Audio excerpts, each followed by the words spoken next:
Hey, what is going on YouTube?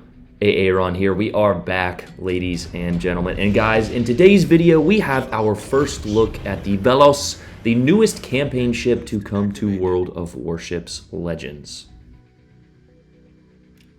We only had time for about 5 games this morning, but in those 5 games, I got a plethora of clips that I'm going to show to you guys in this video, as well as go over the stats, commander guide, and all of these specifications and uniqueness of this ship.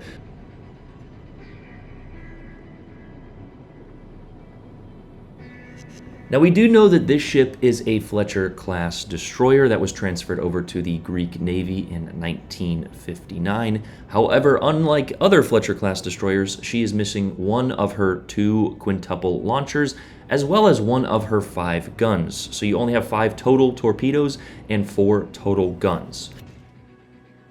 In place of that gun and torpedo launcher, however, we do get some additional AA mounts, coupled with 3 smoke consumables, 2 engine boost consumables, and the defensive AA fire. You have yourself a ship that is basically the jack of all trades and a true master of none. Much like the game I talk up with my fiance, I and she are rather disappointed at the end result, and that is basically a good summarization of this ship. Now, before all of the comment warriors go down and, well, bro, you just gotta run this specific build and everything, I had a lot of fun playing this ship. However, she is not going to be a ship you need worry much about unless the player or person can get a specific flank or the ship has good team support, which is exactly why I decided to choose this game as opposed to the few others that I had this morning. Now, I am going to go ahead and insert a clip from another game I had, our very first one actually, where there was only one enemy destroyer and he spawned at a different location than us, and we were able to get a beautiful flank. And in this situation, this ship, combined with its DPM, as you can see here, as well as the hard-hitting torpedoes, can be an absolute menace to enemy battleships or even cruisers. However, it is very rare that you get situations like this, and I don't recommend pushing into the enemy backfield as aggressively as I did in most cases. Now, it certainly can work and does work for a lot of IJN destroyer players. However, you do need to play the objectives, and limited destroyer games, especially now with the prevalence of carriers, are very few and far between.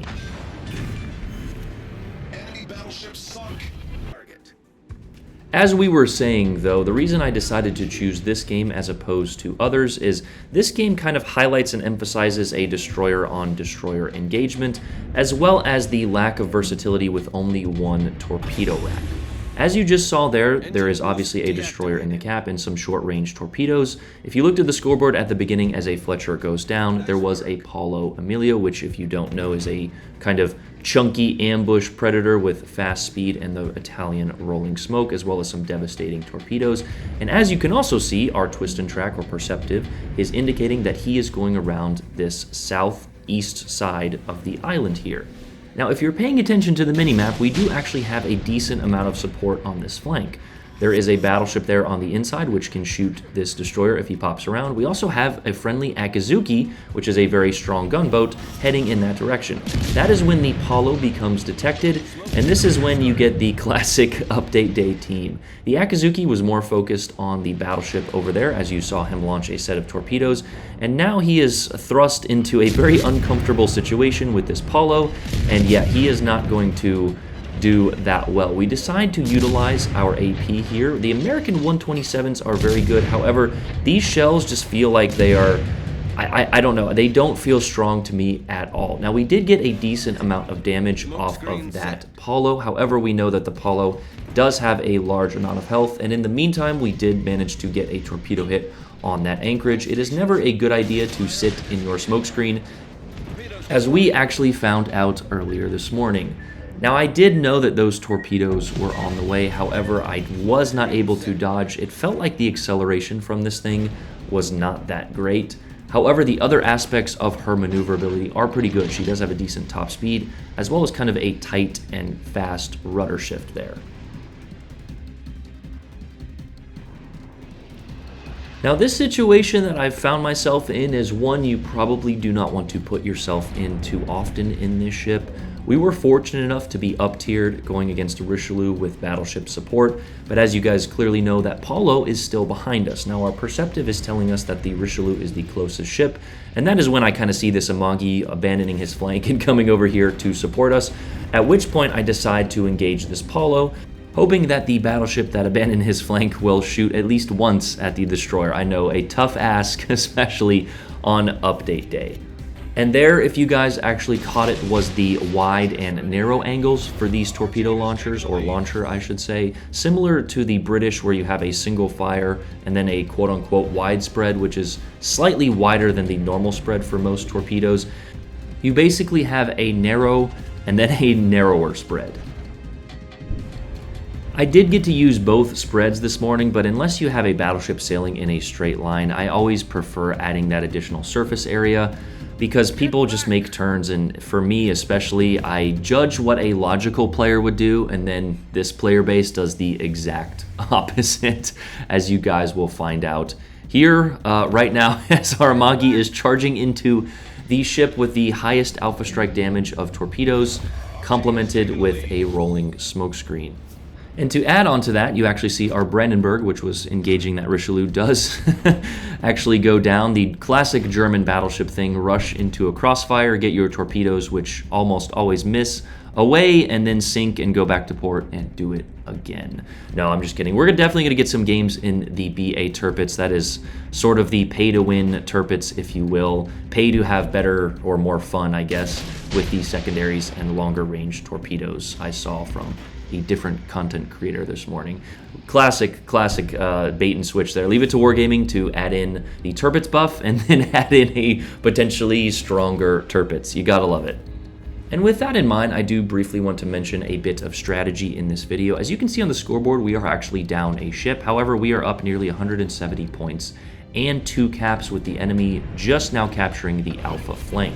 That is when that Paulo becomes detected. We decide to pop our second of 3 smokescreens and try to get any remaining health from that Paulo.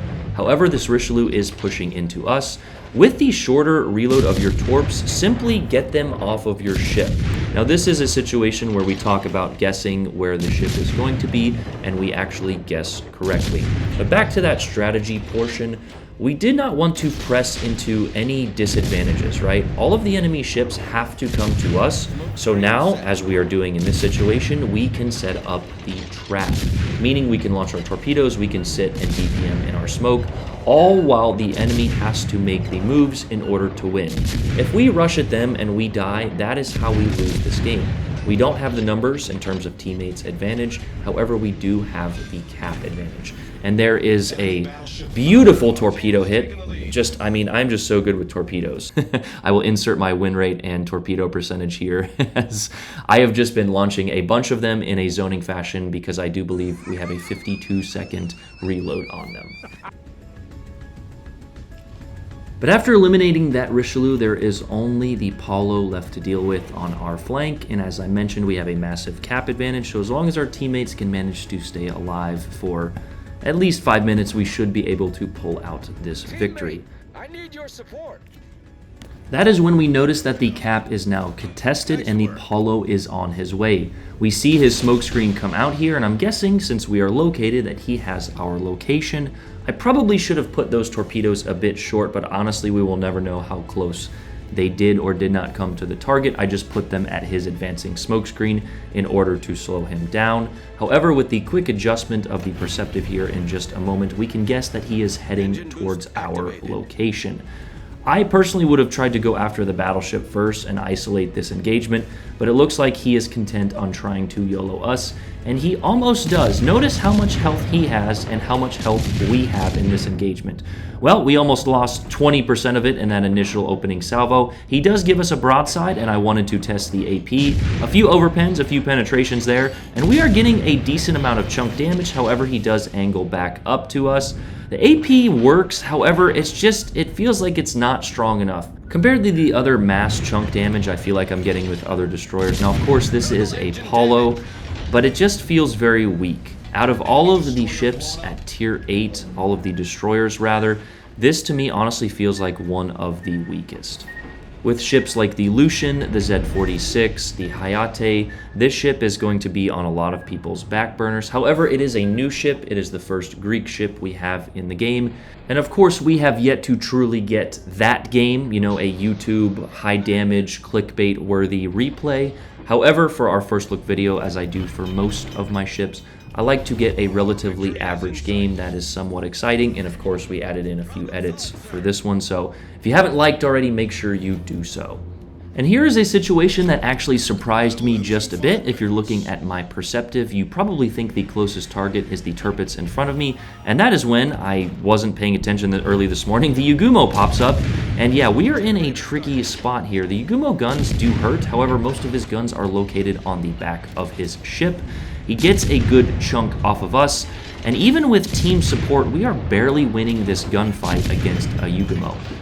I don't know about you guys, but that to me just screams rather just not good in terms of damage output. Yugumo, of course, is a Japanese destroyer, and if any of the destroyers we faced in this game had a faster reload, well, we would probably be mimicking what the Titanic did or the Ocean Gate submarine in either sinking or exploding or a combination of the both. All jokes aside, I think this is an interesting campaign, but as I mentioned, I don't know what I was excited for. It's a ship with only 5 torpedoes and 4 guns at tier 8. I'm not sure what Wargaming is doing. Now, we do, of course, need to go over the stats and commander guide. I'm going to try a few different builds, but with only 2 dedicated destroyer commanders and not that much variation between the two, your builds are still going to be rather limited. Now, one build that could potentially spice this thing up is putting on a cruiser commander with fully packed. You would get 4 long duration smoke screens, potentially add a little bit to your range. And with range mod, you will get a little bit more, but I only got, from what it appeared when I was messing with the stats, an additional 500 or 600 meters. The 11.2 we get with this build and the triple flag is just not enough to justify any one of those, you know, like a Kaba type build where you can run a gun at longer ranges. But that is going to do it for this game, as that Amagi actually does get the elimination on that Tirpitz. A relatively good game, a solo cap, 2 destroyer kills, and another torpedo hit on that Richelieu. So a 25-60 there with 3 kills. A pretty average game in my opinion. Decent damage. Again, damage is not your primary role in a destroyer. However, in terms of fun factor, yeah, it was a different ship, but we already have the Fletcher, and honestly, I would rather just play the Fletcher at tier 7. This thing, I think, is going to be buffed in the future, but I would have rather have her released a touch stronger or with some unique aspect to entice me to play her over the other fabulous tier 8 destroyers. Now, something we didn't do, as I'm looking at it now, is add the torpedo reload mod, but the gunfire control system mod 2, like we said, only gets you an additional 500 or 600 meters, so we were just running with the standard reload mod. Now, you do get the 3 smokes, which is nice base. You don't have to add any additional fully packed or anything like that. And of course, the 2 engine consumables, as well as the defensive AA fire. But again, it just feels like she is a true jack of all trades and a master of nothing. But let's go ahead and review our commander, Stig Eriksson here. Swirsky, of course, would be another decent pick for a more gun-focused build, and potentially that is what my guns were missing, was Observant Rage, as well as Mortar for that additional damage. Again, we're going to be trying different builds, different things to potentially find out what this ship truly excels at. But by the few games I've played and seen others play, this ship is just going to be another mothball ship for a majority of the player base. Alas, though, this is the build and the commander we were running for this specific game. A subsurface venture there for the increased torpedo time. Look at me now. Perceptive, of course, for knowing where enemy destroyers are. And sheltered arms there in the 4th slot. I actually played a game and got my 1 launcher destroyed early on, and it was just a frustrating experience. On top of that, we added William Sims and Eric Bay for a little bit of detection. This is kind of a cookie cutter type build, and I hate when I see these builds played so often. This is just the build I had on. Let me know what you guys are going to try on this ship in terms of specific builds or unique play styles. I think that she is going to do really well with team support. However, unless you're running this thing in a division or you can manage your engagements as we did in this game, I don't have high expectations for this ship. But let's go ahead and review her stats so you guys can have a good sense of those, or the specs as they are now called. Survivability, 20,300 health, with of course Williamson's as an inspiration. 4x1 127s with an 11.2 firing range and a 2.5 second reload. One quintuple launcher there with a 52.8 second reload, a 10.5 kilometer range, and a max damage of 19,576. Your AA is decent at 52, with the mid-range being a little bit more effective. Your maneuverability is good, 39.1 top speed with a decent turning circle and rudder shift, as well as some decent concealment, and of course, Eric Bay does add to that with a 5.4 with Look at Me Now, Eric Bay, and of course, the camo that the ship comes with. Now here, of course, is our stats from only 5 games. We got pretty lucky on being on the the opposite end of the update day teams, but only 47,000 average damage, not that much potential damage, decent XP, but with 5 wins, and of course we need more games to give a more accurate representation. But yeah, she's just not turning any heads from my point of view. There's the armor, your destroyer. You don't really need to look at the armor viewer. Reloader, fast, extended smoke are your unique traits there, at least according to Wargaming. And there is the little excerpt how she was a Fletcher-class destroyer built in Boston, and then we sold her to Greece, where she received the name Velos. In 1994, the destroyer was declared an anti-dictatorial museum in recognition of the Navy's devotion to the Constitution and democracy. I love democracy.